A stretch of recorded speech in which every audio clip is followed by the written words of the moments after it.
Gloria al Señor, mis amados. Bienvenidos a una nueva clase de discipulado. Damos gracias al Señor que nos permite en esta noche poder terminar el capítulo 4 de nuestra confesión, que tiene que ver con la doctrina de la creación. Antes de comenzar nuestra clase en este día, vamos a orar al Señor para poner este tiempo en sus manos. Así que oramos al Señor. Amado Dios, Padre Celestial, te damos gracias, Señor, en esta noche por la oportunidad que nos das de poder estar nuevamente congregados acá, Señor, como tu iglesia. Padre, para poder aprender tu doctrina y poder, Señor, ser edificados por medio de tu palabra. De manera, Señor, que podamos alejar de nosotros todo error, toda confusión, Señor, y que este estudio pueda, como a Pablo, Señor, quitarle las escamas de los ojos para que pueda ver más claramente, Señor, el camino de tu verdad y tu gloria reflejada en tu iglesia, Señor, y en cada uno de nosotros. Bendice este tiempo, Señor, permítenos continuar estudiando esta hermosa doctrina de nuestra iglesia y que podamos cada vez más crecer, Señor, conforme a tu gracia, en conocimiento y en santidad, para la gloria de tu nombre en Cristo Jesús. Amén y amén. Gloria al Señor, mis hermanos. Vamos entonces en esta noche a comenzar con nuestro estudio. Déjenme desplegar aquí nuestro material de esta noche. Como dijimos, seguimos estudiando el capítulo 4, que es la doctrina de la creación. Y en esta ocasión, nuestro tema es la ley en sus corazones. Cómo el Señor escribe su ley en nuestros corazones. Y este tema es pertinente al párrafo número 3, que lee de la siguiente manera. Además de la ley escrita en sus corazones, recibieron un mandato de no comer del árbol del conocimiento del bien y del mal. Y mientras lo guardaron, fueron felices en su comunión con Dios y tuvieron dominio sobre las criaturas. Algunos versos bíblicos que, antes de examinar los versos bíblicos, únicamente recordar el bosquejo que hemos traído durante todas estas clases. Y ya esta última lección tiene que ver con el punto número 3, que es el punto de apoyo de la creación. Cuando hablamos del punto de apoyo de la creación, nos referimos a lo que está establecido en este párrafo 3, que la ley fue escrita en sus corazones, pero además de la ley recibieron un mandamiento de no comer del árbol del conocimiento del bien y del mal. Y mientras lo guardaron, fueron felices en su comunión con Dios y tuvieron dominio sobre las criaturas. Ahora sí, vamos a examinar la evidencia bíblica que respalda esta afirmación en la confesión. En primer lugar, vemos que la imagen de Dios, el hecho de que el hombre haya sido hecho imagen de Dios, le permitió tener el mismo conocimiento, rectitud, justicia, verdad, santidad de Dios como su imagen visible, como su representación visible. Y esta imagen de Dios en todas estas virtudes le permitía al hombre sojuzgar y dominar la tierra, ejercer dominio sobre la creación. La vemos ahí que dice, hagamos al hombre a nuestra imagen conforme a nuestra semejanza y señoree en los peces del mar, en las aves de los cielos, en las bestias, en toda la tierra y en todo animal que se arrastra sobre la tierra. Y creó Dios al hombre a su imagen, a imagen de Dios lo creó, varón y hembra lo creó. Entonces, esta ley estaba intrínseca en su vida, en su ADN, en toda la esencia de su ser.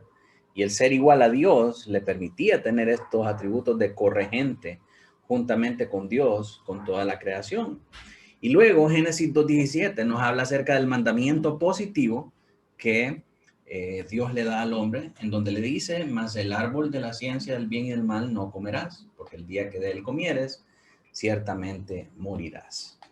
De manera que mientras el hombre guardó este mandamiento, tuvo comunión con Dios y fue próspero, fue fructífero, pudo ejercer el dominio sobre la creación. Mas cuando dejó de cumplirlo, en ese momento se complicaron las cosas. Así que vamos a ver esta ley de la naturaleza del hombre. Y al analizar este tema, podemos recordar que al ser el hombre la imagen y la semejanza de Dios, tenía esa capacidad moral y legal para cumplir con esta voluntad perfecta de Dios. Y eso le daba la capacidad para sojuzgar la tierra y ser, como dijimos, corregente con Dios de toda la creación. Porque la ley de Dios estaba escrita en su corazón. Él mantenía el mismo carácter moral y legal de Dios para poder juzgar sobre esa creación. Y vemos nosotros en los versos 27 y 28 de Génesis 1, donde el Señor le da esa capacidad porque ya venía el hombre con esa competencia y con esa habilidad de compartir estas características inherentes al Señor.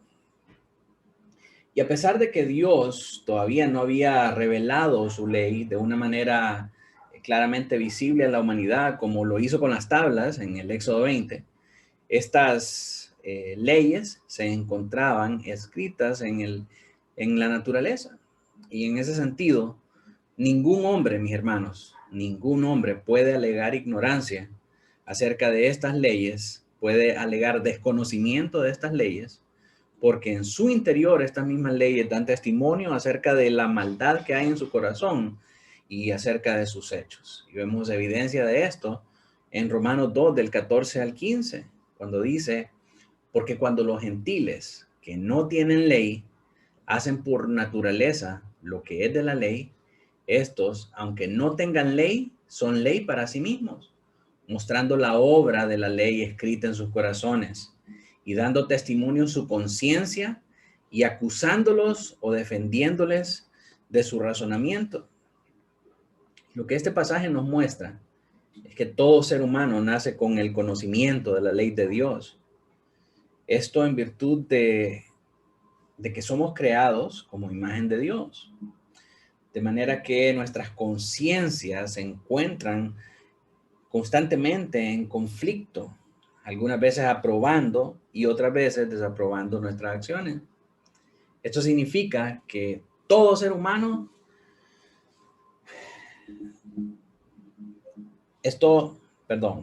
déjenme reformular este enunciado. Esto no significa que todo ser humano se sabe los 613 preceptos de la ley. No, nadie puede llegar a saberse los 613 preceptos, estar apercibido de ellos y cumplirlos. Lo que Pablo está tratando de decir aquí es que todos los humanos tienen el suficiente conocimiento de lo que es el bien y el mal. ¿Por qué razón? Porque está escrito en sus corazones. Así que su conciencia los acusa cuando hacen algo malo o los afirma de la misma manera cuando hacen algo bueno. Acuérdense que cuando hablamos de la conciencia, dijimos que la conciencia es un juez moral. Él no crea las reglas, él no es regulador, sino que emite un juicio en base a las reglas que nosotros le proporcionamos, en base a las reglas que obtiene de su alrededor. Y ya que la ley está escrita en su naturaleza, entonces la conciencia tiene la capacidad de emitir un juicio moral a favor o en contra de nuestras acciones, porque en nuestro interior está escrita la ley del Señor. En nuestra naturaleza está escrita la ley del Señor. Así que en el día del juicio no van a ser culpables de las cosas que no tuvieron conocimiento o que no tuvieron nunca acceso. Pero todos los hombres, sin excepción alguna, tienen suficiente luz en la naturaleza como para saber qué es lo bueno y qué es lo malo. Y en contexto sabemos que esto es cierto porque Pablo ya explicó acerca de esta revelación general en la naturaleza al principio de la exposición del capítulo 1 de Romanos. Y a la conclusión a la que Pablo llega es que, déjenme ver si la tenemos acá, quienes habiendo entendido el juicio de Dios, que los que practican tales cosas son dignos de muerte, no solo las hacen, sino que también se complacen con los que la practican. El verso 26, Pablo dice, por esto Dios los entregó a pasiones vergonzosas, pues aún sus mujeres cambiaron el uso natural por el que es contra naturaleza. Ellos saben las cosas que son contra naturaleza. Esto es lo que nos dice Romanos 2, del 14 al 15. También encontramos en Romanos 1, 21, que dice, pues habiendo conocido a Dios, no le glorificaron como a Dios, ni le dieron gracias, sino que se envanecieron en sus razonamientos y su necio corazón fue entenebrecido. O sea, ellos conocían a Dios y conociendo a Dios no le glorificaron como tal, ni le dieron gracias, sino que se envanecieron de tal manera que su necio corazón fue entenebrecido. El punto de todo este argumento que hace Pablo es enfatizar que todo ser humano es culpable delante de Dios porque cada uno de nosotros, los seres humanos, detuvimos la verdad. Y eso lo dice en Romanos 1:18. Dice, porque la ira de Dios se revela desde el cielo contra toda impiedad e injusticia de los hombres que detienen con injusticia la verdad. Todos somos culpables de detener con nuestras injusticias la verdad. ¿Por qué razón?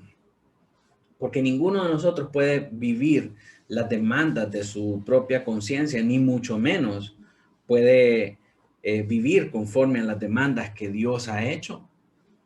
Cuando compartimos el evangelio con las demás personas, nosotros tenemos que saber que no estamos empezando desde cero, que no estamos hablándole a gente que nunca ha sabido que hay un Dios en los cielos, que nunca han sabido que lo que ellos están haciendo está mal. Nunca empezamos desde cero.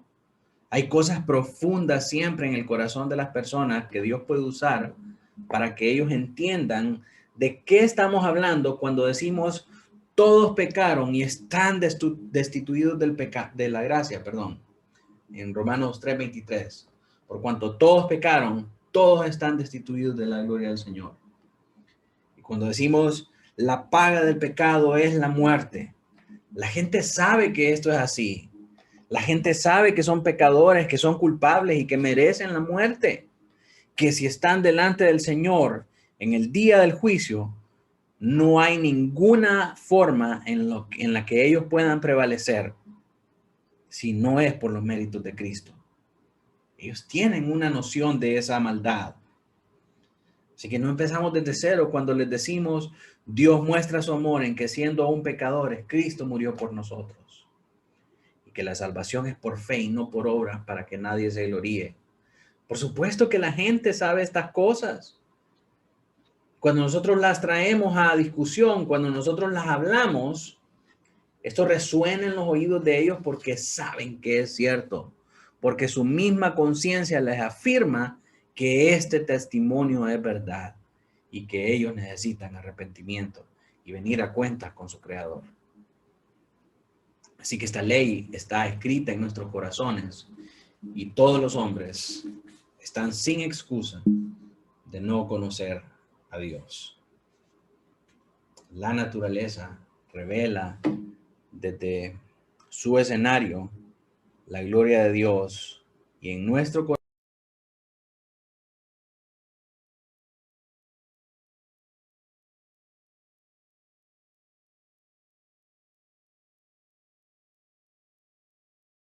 Perdón, mis hermanos, se me cayó la conexión. No sé hasta dónde escucharon.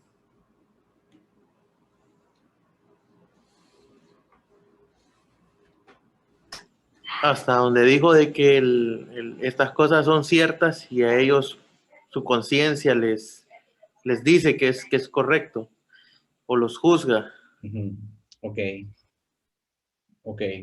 Sí, todos los hombres, ¿verdad?, están sin excusa del conocimiento de Dios. Todos ellos pueden conocer a través de la luz que el Señor nos ha arrojado en la naturaleza, que hay un Dios en los cielos y que nos va a juzgar por nuestra maldad. Así que no pueden alegar desconocimiento. Y esta ley de la naturaleza está escrita en nuestros corazones. Y a pesar de que esta ley natural está escrita en nuestros corazones, de la cual no había necesidad de recordatorio cuando el hombre estaba en el huerto, o sea, Dios no necesitaba entregarle a Adán unas tablas con un decálogo, con los 10 mandamientos, porque Adán compartía una imagen inalterada de ese carácter santo, moral, legal y perfecto de Dios para poder comprender la diferencia entre el bien y el mal. Dios, sin embargo, le dejó un mandamiento positivo. O sea, Dios no tenía necesidad de recordarle las leyes a Adán, porque Adán, al ser la imagen perfecta, la representación visible perfecta de Dios en la carne, Adán poseía las cualidades de Dios de tener esta ley, de recordar esta ley, de aplicar esta ley. Pero lo que sí le dejó Dios a Adán fue un mandamiento positivo. Y ese mandamiento positivo lo vimos en Génesis 2:17, cuando dice: mas del árbol de la ciencia del bien y el mal no comerás, porque el día que de él comieres, ciertamente morirás. Ahora, seguramente usted se está preguntando, ¿qué es un mandamiento positivo? Bien, un mandamiento positivo es algo explícito que Dios manda a hacer y que no podía ser conocido por el hombre por la simple luz de la naturaleza ni la ley escrita en su corazón. Es algo que el hombre no pudo haber descifrado por sí mismo. Es una deducción a la que el hombre no pudo haber llegado por simple razonamiento. Es algo que tenía que estar establecido por Dios. Y eso que Dios estableció fue que no tenía que comer del árbol de la ciencia del bien y el mal. Cuando hablamos de estos mandamientos positivos, podemos encontrar varios ejemplos en la Escritura, como por ejemplo cuando Dios le dice a Israel que expulse al cananeo de su tierra y que no los deje vivos, que derribe sus altares. Es un mandamiento positivo que Dios le da a Israel, ¿verdad? Que Israel, por la simple aplicación de las leyes establecidas en su corazón, no podía llegar a la deducción de que tenía que expulsar al cananeo de la tierra que el Señor les había dado. Fue un mandamiento positivo que Dios les dio para que ellos lo cumplieran. Así que cuando Adán incumple este mandamiento, inmediatamente entra en desobediencia y termina quebrantando toda la ley y cayendo en la condenación al invalidar el pacto que Dios había hecho con él. De la misma manera de Israel. Israel incumple el mandamiento que Dios le dio y quebranta su pacto. Vimos eso en Jueces 2 esta semana que pasó. ¿Verdad? El Señor les reprocha y les dice: han quebrantado mi pacto. ¿Por qué hicieron eso? Pero el Señor les jura y les dice que no invalidará el pacto, sino que lo cumplirá por amor a su nombre. Y entonces vemos que las repercusiones inmediatas que vienen al pacto que había hecho Dios con Adán. En Génesis 3:17 dice: y al hombre dijo: por cuanto obedeciste a la voz de tu mujer y comiste del árbol que te mandé, diciendo: no comerás de él, maldita será la tierra por tu causa, con dolor comerás de ella todos los días de tu vida.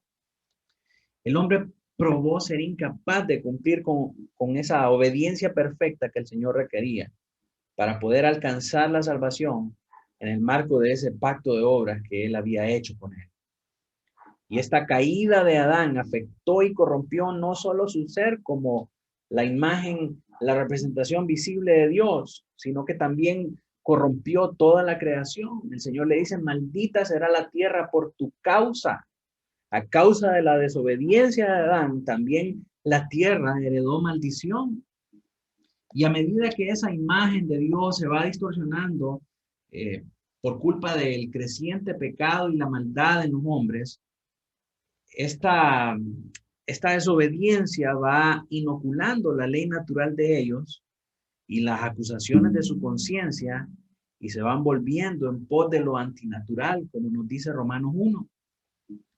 Y en el relato subsiguiente de Génesis, encontramos cómo esta maldad humana va en ascenso y llega a cúspides, como por ejemplo con la Torre de Babel, cuyo propósito era contender directamente contra Dios. Ellos dicen, hagámonos un nombre, construyamos una torre y lleguemos hasta los cielos. Y cuando llegan hasta el cielo, Nimrod, quien dirigía esta campaña, se atreve con soberbia a alzarse contra Dios y le dispara una flecha. Y en ese momento el Señor desbarata todos sus planes y los confunde. Tenemos, por ejemplo, también el relato del diluvio, en el que Dios envía un juicio a la tierra por la incontenible inmoralidad con la que estaban viviendo todos sus moradores. Y de nuevo, usted va a encontrar que todo esto es el contexto de lo que nosotros leemos en Romanos 1. El distanciamiento entre Dios y el hombre fue tal que surgieron después generaciones completas que no conocieron su ley. Y no solo que no la conocieron, porque como vimos, la luz de la naturaleza evidencia la obra de la creación y de la providencia de Dios, sino que voluntariamente decidieron ignorarla. Y por eso es que Dios, de nuevo en su providencia, mira importante como un acto soberano el recordar el pacto con su pueblo, darle su ley, escribirlas en tablas a causa de la dureza de su corazón. Sus corazones eran tan duros que no podían ya distinguir entre lo bueno y lo malo. Y por eso les da aquella ley del Sinaí. Ahí encontramos este evento en Éxodo 19, del 3 al 6. Y dice, y Moisés subió a Dios, y Jehová lo llamó desde el monte, diciendo, así dirás a la casa de Jacob, y anunciarás a los hijos de Israel, vosotros visteis lo que hice a los egipcios, y cómo os tomé sobre las alas de águila, y os he traído a mí. Ahora pues, si diereis oído a mi voz, y guardareis mi pacto, vosotros seréis mi especial tesoro sobre todos los pueblos, porque mía es toda la tierra, y vosotros me seréis un reino de sacerdotes y gente santa. Estas son las palabras que dirás a los hijos de Israel. En este trasfondo que Dios otorga la ley al pueblo de Israel para que ellos puedan reflejar ante las demás naciones a las que iban a entrar ese reino de sacerdotes y gente santa que pertenecían al pacto de Dios. Así que Dios les da 10 mandamientos que les ayudarán a tener una moral totalmente diferente a la moral de aquellos pueblos cananeos que estaba influenciada por el imaginario social o por el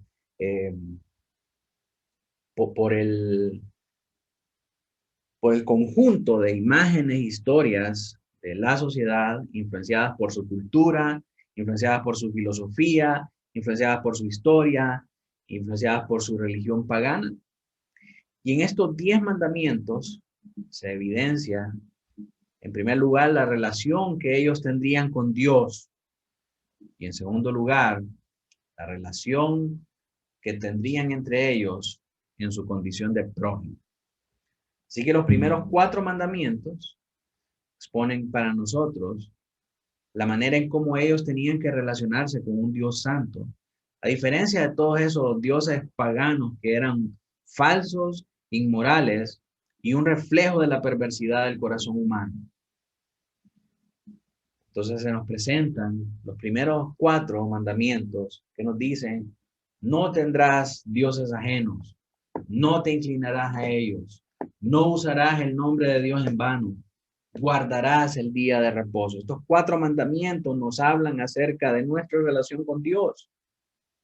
Y en el contexto de nuestra relación con Dios, no tendremos dioses ajenos, no nos inclinaremos para ellos, no usaremos el nombre de Jehová nuestro Dios en vano y guardaremos el día de reposo.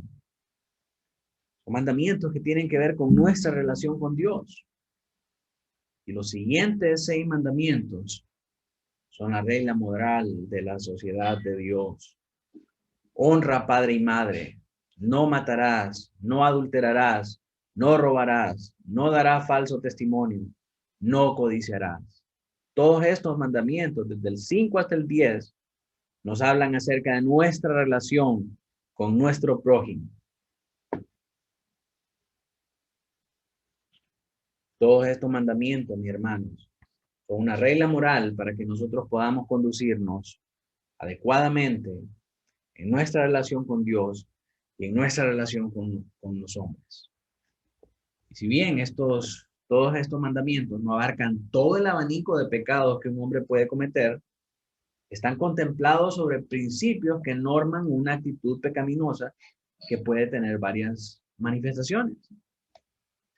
En ese sentido, los mandamientos no deben verse como una lista de verificación con puntos por cumplir. Vamos a ver. El número 1, check. No lo he cometido. El número 2, check. Tampoco. Número 3, tampoco. Número 4, ahí sí, medio punto.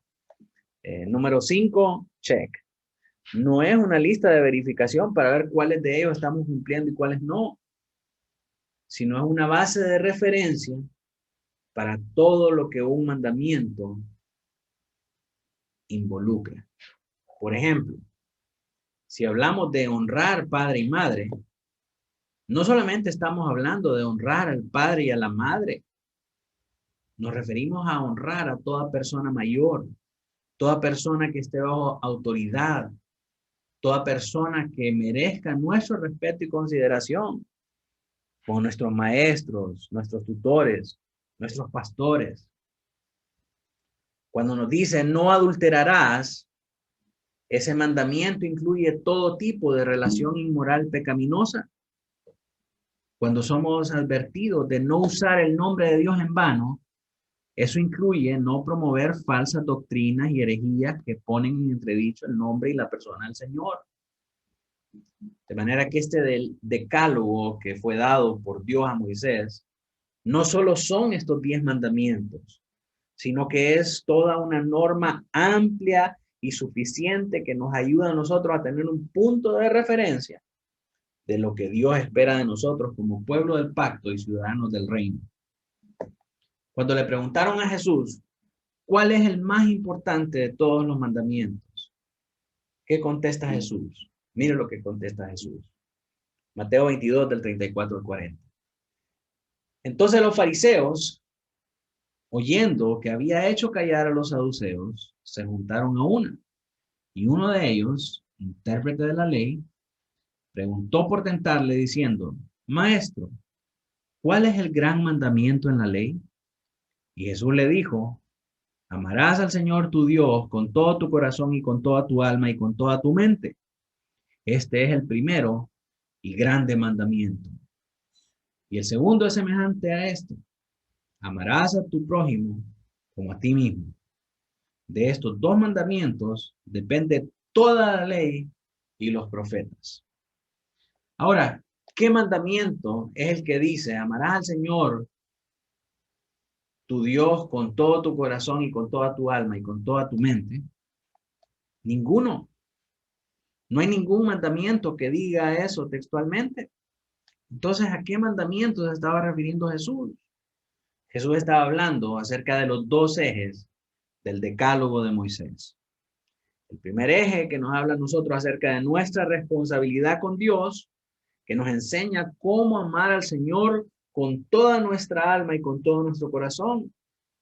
Si le amamos verdaderamente, con nuestra alma y nuestro corazón, no tendremos dioses fuera de Él. Si le amamos con toda nuestra alma y corazón, no nos inclinaremos ante esos dioses. Si le amamos con toda nuestra alma y corazón, no usaremos el nombre de Dios en vano. Si le amamos con toda nuestra alma y corazón, guardaremos su día santo para consagrarlo. Por consiguiente, si no le amamos con toda el alma y con todo el corazón, no guardaremos su día de reposo santo para consagrarlo. Entonces, ¿qué nos dice esto acerca de las personas que no le ponen un interés al día santo del Señor para consagrarlo? Nos dice que simple y sencillamente no aman al Señor con toda su alma y con todo su corazón. Aunque sus palabras dicen hacerlo, sus hechos lo niegan. Entonces Jesús no estaba refiriendo a un mandamiento en específico, se estaba refiriendo a todos como la manera de cómo amar a Dios con toda su alma y con todo su corazón. Y en cuanto al segundo mandamiento que Jesús refiere, es el segundo eje del decálogo que tiene que ver con nuestro amor al prójimo. Entonces lo que Jesús estaba diciendo es: toda la ley es importante. No solo un mandamiento en específico es importante. Los fariseos y los saduceos constantemente ellos estaban argumentando entre ellos cuál era el mandamiento más importante. Y el Señor Jesús les dice: ninguno, todos son igualmente importantes. Es cuestión de prioridad. Amar a Dios es más importante que amar a nuestro prójimo. Si no amamos a Dios primero, no podemos amar a nuestro prójimo. Pero si amamos a Dios, podemos amar a nuestro prójimo. Y esto mismo reafirma Pedro a los apóstoles cuando les dice en Hechos 5:29. Respondiendo Pedro y los apóstoles dijeron: es necesario obedecer a Dios antes que a los hombres. La gran pregunta que surge de esto es si estos mandamientos están vigentes para nuestro tiempo. ¿Por qué fueron dados fueron dados, a un Israel que estaba endurecido por el pecado, viviendo en el tiempo de la ley y no de la gracia? O sea, muchas personas están preguntando si aún estos mandamientos están vigentes para nuestros tiempos. Porque eso fue en el tiempo de Israel, cuando Israel estaba endurecido por el pecado y estaba viviendo en el tiempo de la ley y no en el tiempo de la gracia. Y en primer lugar, tenemos que entender que la ley misma es una expresión de la gracia, porque la ley nos muestra el corazón de Dios al asignar valor a las cosas que la ley preserva en virtud de estas prohibiciones. Por ejemplo, cuando nos dice: no usarás el nombre de Dios en vano, nos muestra el valor de Dios por su nombre. Y Dios valora tanto su nombre que no quiere que los que lo invocan lo usen en vano. Cuando dice: no tendrás dioses ajenos, nos muestra el valor de Dios por él mismo. Él es un Dios celoso de sí mismo. Cuando nos dice: no matarás, nos muestra el valor de Dios por la vida.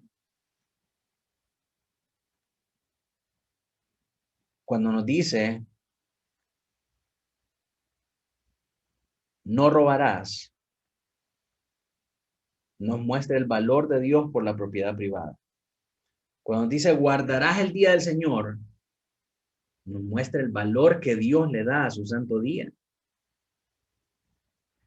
Y en segundo lugar, en primer lugar vimos que la ley misma es una expresión de la gracia. En segundo lugar, el Nuevo Testamento es bien específico en aclarar que la ley no ha sido abrogada, la ley no ha sido desechada, sino que es refrendada por Cristo y es afirmada por los apóstoles. Leemos nosotros esto en Mateo 5:17. Dice el Señor Jesús, no penséis que he venido para abrogar la ley y los profetas. No he venido para abrogar, sino para cumplir. Y en Romanos 3:31 dice, luego por la fe, Pablo dice, luego por la fe, ¿invalidamos la ley? O sea, podemos decir que la ley ya pasó porque ahora la fe prevalece sobre la ley en ninguna manera, sino que confirmamos la ley. La fe confirma la ley. ¿Por qué? Porque solamente a través de la fe podemos poner nuestra confianza en alguien que es capaz de cumplir con esa ley. Por lo tanto, para que la justificación por fe tenga lugar,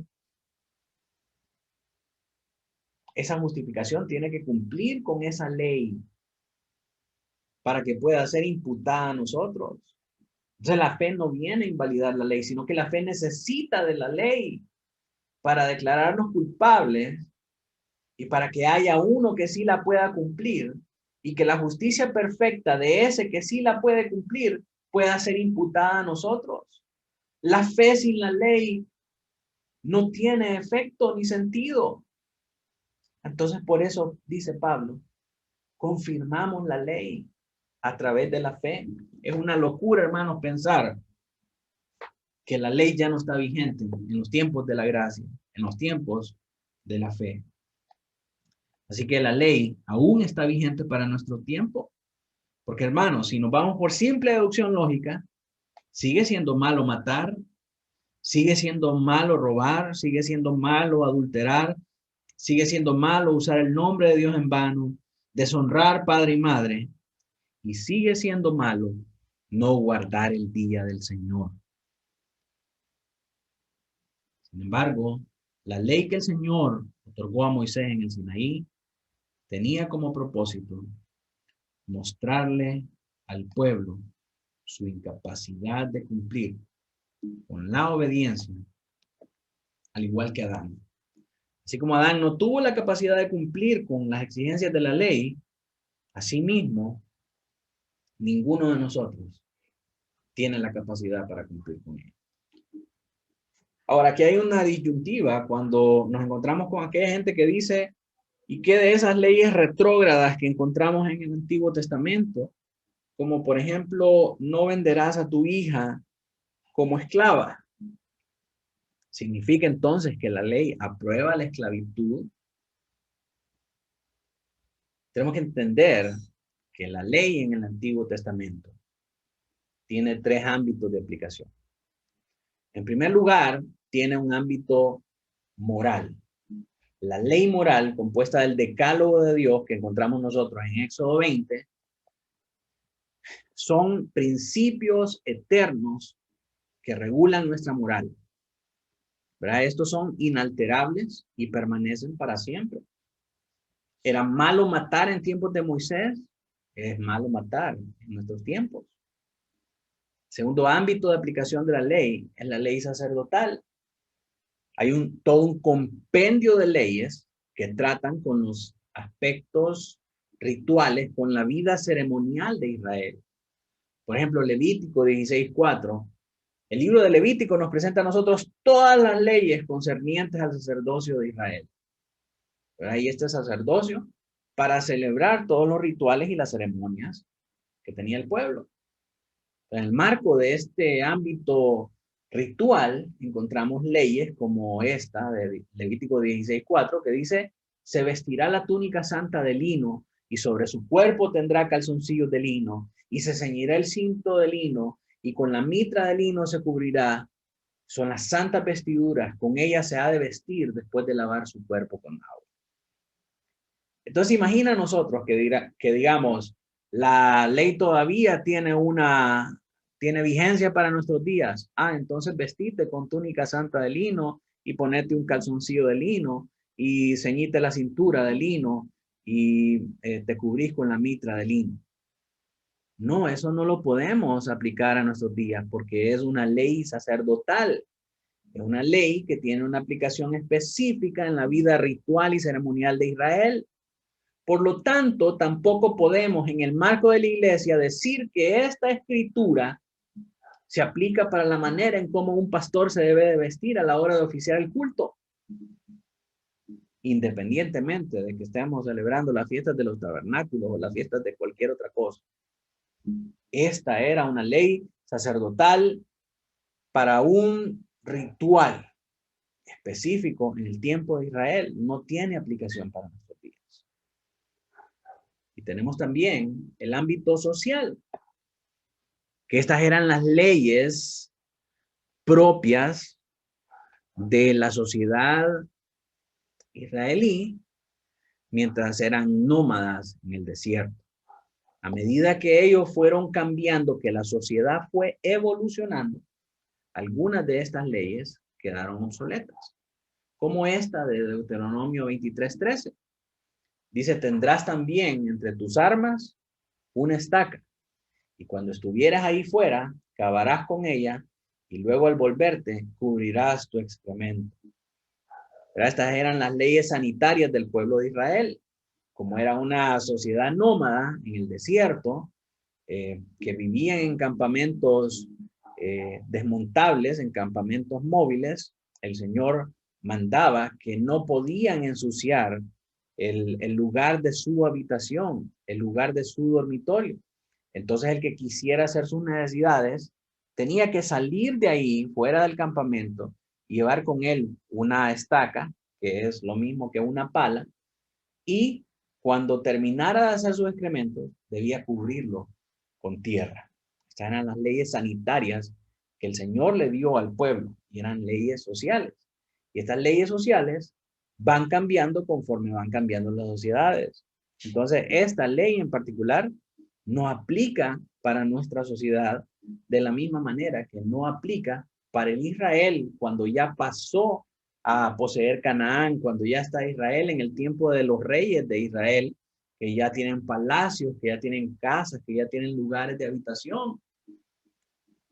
Entonces estas leyes no las podemos aplicar y decir que son para nosotros hoy día. Sin embargo, las leyes morales, como los 10 mandamientos, son perpetuas porque no cambian conforme la sociedad, sino que rigen la manera en cómo nosotros nos tenemos que comportar. Entonces, los detractores de la ley y que quieren invalidar toda la ley para invalidar algunos artículos específicos, cuando dicen no te echarás hombre con hombre, siempre la defensa es esta, Éxodo 21:7. Y cuando alguno vendiera a su hija por sierva, no saldrá ella como suelen salir los siervos. Otra versión dice, y cuando alguno vendiera a su hija por esclava, no saldrá ella como suelen salir los esclavos. Esta también es una ley social porque habla de un tiempo donde las sociedades eran sociedades esclavistas. Sin embargo, el esclavismo no era lo que fue en Estados Unidos durante el tiempo de la colonia, que esclavizaban negros para cosechar los campos de algodón y las plantaciones en algunos estados, sino que era una forma de economía feudal porque el pueblo era terriblemente pobre y habían personas como Abraham que eran dueños de toda una tierra, de toda una parcela, y llamaba a personas para trabajar esa parcela, y el nombre que le daban a las personas que trabajaban con ellos eran esclavos, y no estaban esclavizados de por vida. Lo encontramos en el contexto de la escritura, que después de 7 años al servicio de un amo, ellos podían escoger si se iban o se quedaban viviendo ahí. Si se quedaban, decidían ser esclavos por amor y se ponían contra el poste de la puerta y se les horadaba la oreja. Eso indicaba que eran esclavos por amor, esclavos por su propia gana. ¿Quién querría ser un esclavo por su propia gana? Alguien que recibe un buen trato de parte de su amo o de parte de su patrón. Entonces podemos ver nosotros que esta esclavitud era una forma de sociedad, de la misma manera que habían señores feudales hace algunos siglos atrás, ¿verdad? Entonces, cuando hablamos de la ley, tenemos que hacer estas tres distinciones para saber de qué ley estamos hablando, que no está invalidada y aplica a nuestros tiempos. La ley que no está invalidada y que aplica a nuestros tiempos es esta ley moral. Todos estos principios que norman nuestra moral con Dios y con los hombres. Esta ley que el Señor le otorgó a Moisés en el Sinaí, como dijimos, tenía como propósito mostrarle al pueblo su incapacidad de cumplir con la obediencia, al igual que Adán. Y al mismo tiempo apuntaba hacia un Salvador que sería capaz de cumplir con esta ley. Ante esta necesidad de ese Salvador, fue necesario que el Señor hiciera un nuevo y un mejor pacto, no basado en los méritos del hombre, porque ya se vio que el hombre no tenía la capacidad de cumplir con las exigencias de la ley, sino basado en su gracia. Un pacto en el que él mismo cumpliría con la exigencia de su ley, demostrando obediencia perfecta y librándonos de la carga de cumplir la ley en nuestras propias fuerzas y quitando a nosotros la condenación del pecado. Este pacto sería el nuevo pacto, el pacto de gracia. En Jeremías 31, él revela este nuevo pacto a su pueblo. Y dice Jeremías 31, del 31 al 33. Y aquí vienen días, dice Jehová, en los cuales haré nuevo pacto con la casa de Israel y con la casa de Judá, no como el pacto que hice con sus padres el día que tomé su mano para sacarlos de la tierra de Egipto, porque ellos invalidaron mi pacto. Y aunque fui yo un marido para ellos, dice Jehová, pero este es el pacto que haré con la casa de Israel después de aquellos días, dice Jehová. Daré mi ley en su mente y le escribiré en su corazón.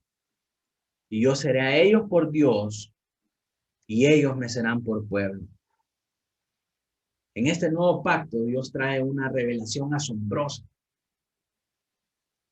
Ya no recordará su pacto a través de tablas, sino que ahora lo escribiré en sus mentes y en sus corazones para que todos puedan conocerlo. Ahora recuerde que las tablas fueron escritas en piedra por la dureza del corazón de Israel. Y esa dureza en su corazón les impedía recordar sus mandamientos. Pero en este nuevo pacto, la imagen de Dios, la representación visible de Dios en la tierra, es restaurada de manera espiritual por esa obra regenerativa del Espíritu Santo. Ahora esta imagen restaurada es la que tiene la capacidad de estar apercibida de sus leyes en la mente y en el corazón para guardarlas y para cumplirlas, para agradar al Señor. El hombre regenerado por el poder del Espíritu Santo es restaurado de esa imagen caída de Dios a una nueva criatura, a una nueva creación. Por el poder del Espíritu Santo se restaura la imagen caída de Dios que el pecado nos provocó y se restaura esa imagen de Dios en nuestro hombre interior. Mientras se aguarda el día final en donde nuestro cuerpo va a ser transformado a través de la resurrección. Y David expresa este glorioso día en el Salmo 17:15. David dice, en cuanto a mí, veré tu rostro en justicia y estaré satisfecho cuando despierte a tu semejanza.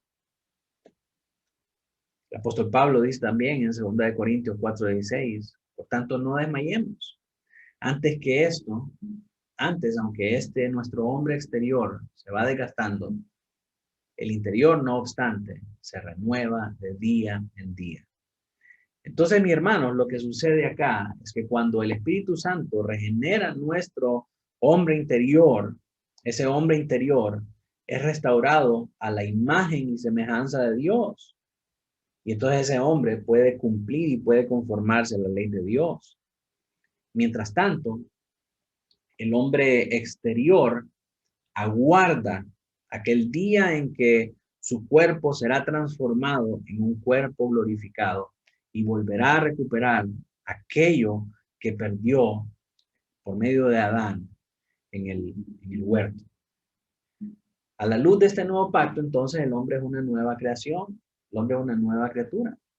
Y vemos acerca de esto en 2 Corintios 5:17. Dice, de modo que si alguno está en Cristo, nueva criatura es. Las cosas viejas pasaron y he aquí todas son hechas nuevas. Esta nueva criatura tiene la capacidad de obedecer a la ley del Señor porque tiene un corazón y una mente renovada.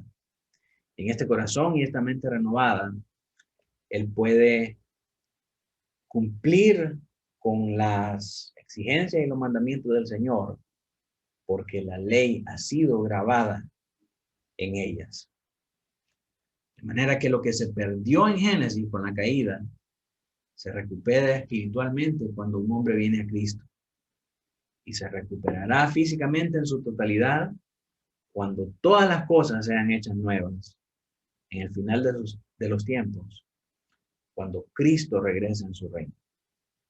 Leemos acerca de esto en Apocalipsis 21:1, cuando dice, y vi un cielo nuevo y una tierra nueva, porque el primer cielo y la primera tierra pasaron y el mar ya no existía más.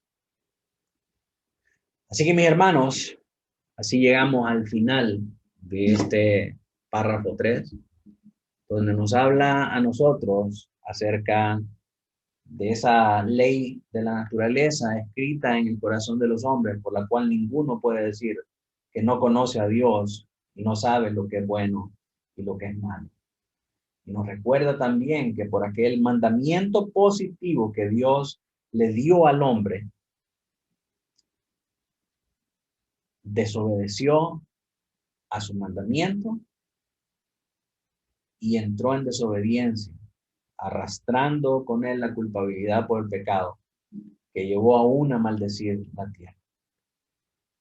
¿Verdad? Pero a pesar de eso, Dios vio la necesidad de hacer un nuevo pacto con el hombre. Y aquella ley que en algún momento él podía guardar, él podía observar y él podía cumplir al ser la imagen visible de Dios, esa ley sería restaurada al ser escrita nuevamente en nuestra mente y nuestro corazón por medio del nuevo pacto en su gracia. Ese nuevo pacto crea en nosotros un nuevo nacimiento, nos hace una nueva criatura con una nueva mente, con un nuevo corazón que es receptivo a la ley de Dios y nos ayuda a cumplir y a buscar todas las cosas que son espiritualmente buenas para nosotros. Y al ser nueva criatura, recuperamos aquella imagen que perdimos cuando desobedecimos al mandamiento positivo de Dios dado en el huerto. Así que venimos viendo la creación desde sus 6 días.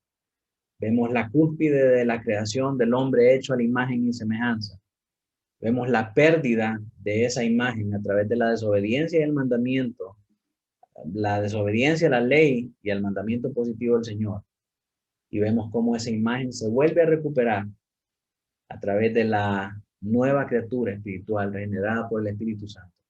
Y finalmente es restaurada a su forma original en la que fue creada cuando el Señor Jesucristo venga y a través de su resurrección recibamos un cuerpo nuevo glorificado para ser nuevo entera y totalmente en hombre interior y en hombre exterior, y que de esa manera podamos disfrutar de Dios por toda la eternidad. Mis hermanos, hasta aquí nuestra lección del día de hoy. Quiero saber si alguno de ustedes tiene alguna pregunta con respecto a nuestro tema de este día.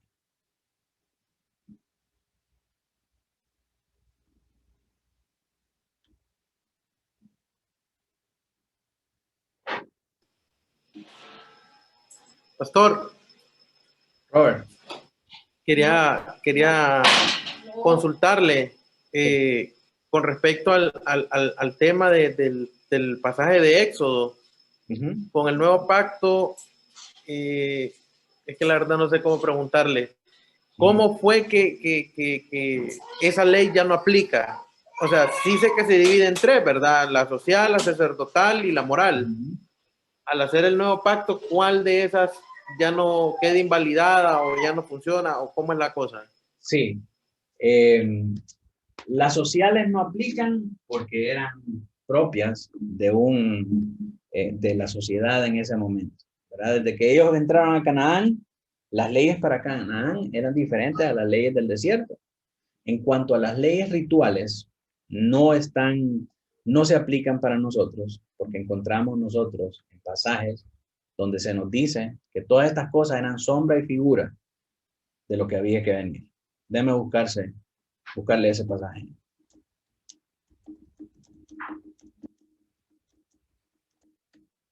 A ver.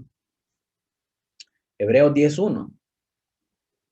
Vamos a poner Hebreos 10:1.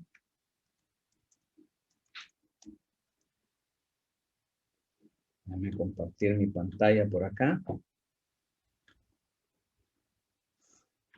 Ok.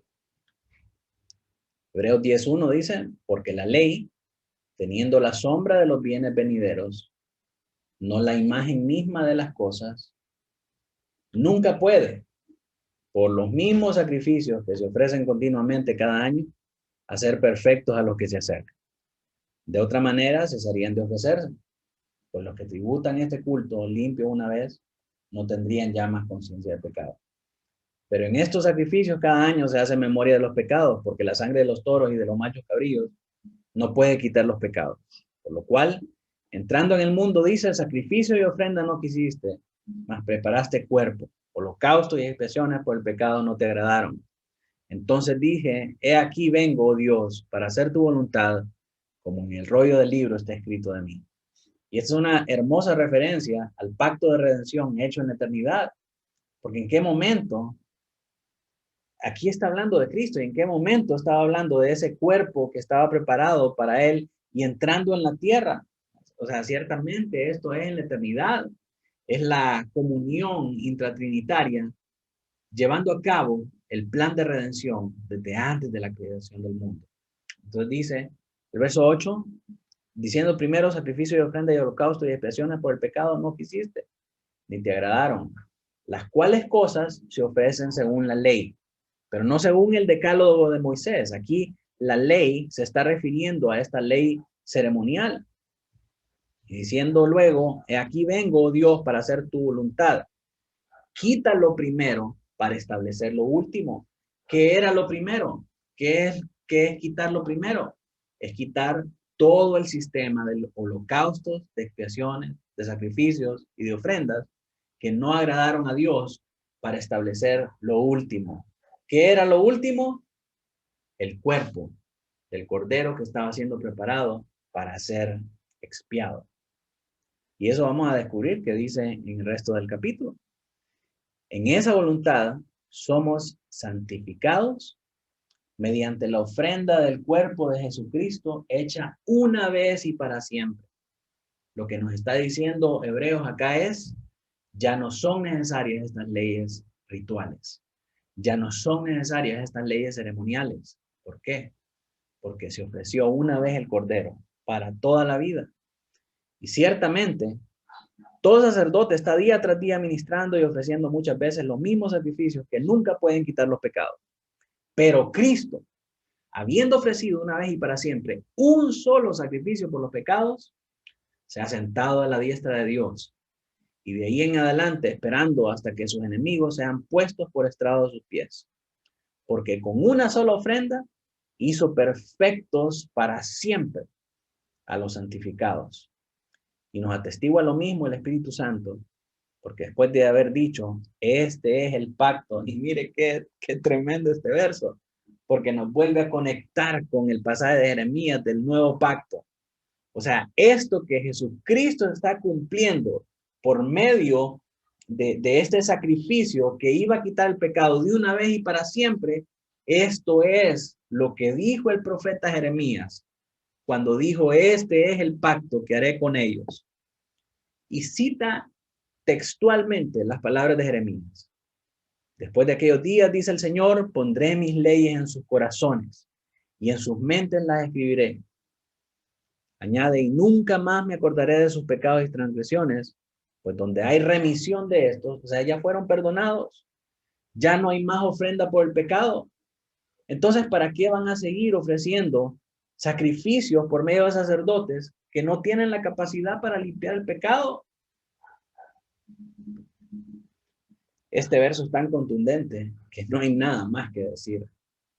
Pero ya el sistema sacrificial de Israel, en el que había un sacerdote que ofrecía un cordero, que ese cordero tenía que ser sin mancha, que ese cordero tenía que ser puesto sobre el fuego del holocausto y que su sangre debería ser tomada y rociada sobre el lugar santísimo para el perdón de los pecados de su pueblo, era una sombra y una figura del sacrificio que iba a hacer Cristo de una vez y para siempre por el perdón de los pecados de sus escogidos, de su pueblo, del Israel espiritual. Y ahí es donde vemos también que el sacrificio del cordero es un sacrificio limitado, porque el sistema ritual de sacrificios de Israel, la sangre que ellos ofrecían de aquel cordero que era sacrificado, no era para limpiar los pecados de los cananeos, no era para limpiar el pecado de los jebuseos, de los fereceos, de los heteos y de todas esas tribus. Ese sistema de sacrificio para el perdón de los pecados era únicamente para Israel. De la misma manera que la sangre de Cristo es únicamente para aquellos que son sus escogidos. Porque si fuera para todo el mundo, entonces nosotros estaríamos teniendo por inmunda la sangre de Cristo, al decir que Cristo murió por gente que no quiere nada con él, por gente que no lo recibe como su Señor y Salvador. Entonces, mis hermanos, el punto acá es que el cumplimiento del nuevo pacto es este sacrificio de Cristo Jesús. Por eso le dice a sus discípulos, este es el nuevo pacto, que mi sangre es derramada por ustedes. Cuando los discípulos escucharon eso, conectaron inmediatamente las palabras de Cristo con las palabras de Jeremías y sabían exactamente de lo que el Señor Jesucristo estaba hablando. Entonces ese sacrificio del Cordero hecho para el perdón de los pecados de sus escogidos es la sustitución completa y perfecta del sistema ritual y sacrificial de Israel. Entonces, según Hebreos 10, ya esos sacrificios no tienen validez, no tienen vigencia, están obsoletos, caducaron, ya pasaron su fecha de expiración. ¿Por qué? Porque no tienen la capacidad de borrar completamente los pecados, únicamente los cubrían año con año. Pero el sacrificio de Cristo, ofrecido una vez y para siempre, tiene la capacidad de perdonar los pecados pasados, presentes y futuros de sus escogidos. Entonces, por eso es que, mi hermano, cuando nosotros entendemos estas cosas y nos presentan las tonterías de los mesiánicos de volver al sistema sacrificial y ritualista de Israel, que es muy bonito jugar al cosplay y vestirse de judíos, ponerse la kipá y ponerse el talit y ponerse todas las cosas, pero es completamente inútil. ¿Para qué vas a volver a eso si ya ahora tenés la verdad? Si ya ahora tenemos al verdadero, al único que puede quitar y perdonar los pecados de una vez y para siempre. Volver al judaísmo es negar a Cristo. Por mucho que se digan Mesías, que creen en el Mesías y que Yeshua, Mashiach y todo lo que ustedes quieran, es volver atrás. ¿Por qué? Porque no podemos desconocer esta palabra de Hebreos 10, que ya los sistemas rituales de Israel no tienen validez para nosotros. Ya vino Cristo y Cristo era el sacrificio perfecto ofrecido por Dios para el perdón de los pecados de una vez y para siempre. ¿Qué más tenemos que hacer?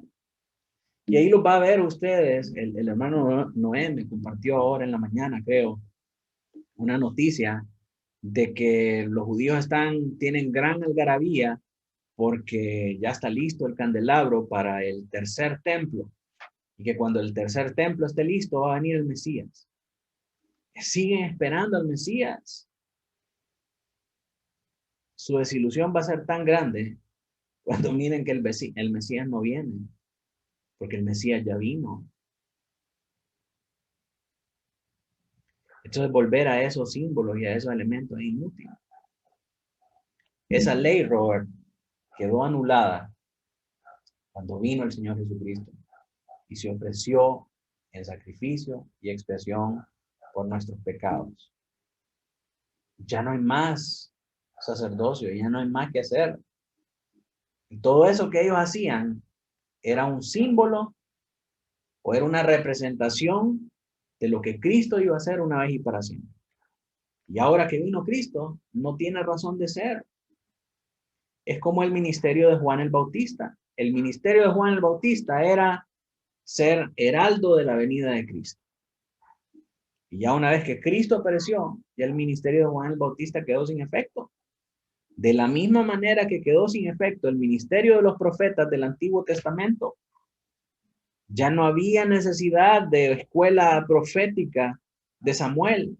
¿Por qué? Porque todas las profecías del Antiguo Testamento apuntaban a la venida de Cristo. Y ahora que vino Cristo, ¿qué van a estar profetizando?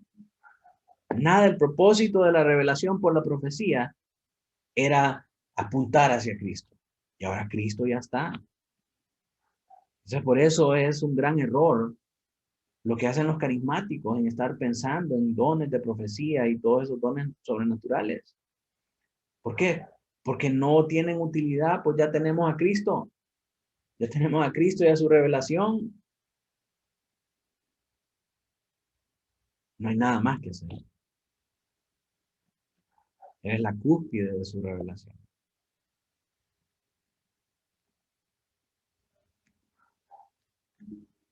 Amén, mis hermanos. No sé si hay alguna otra pregunta o aportación.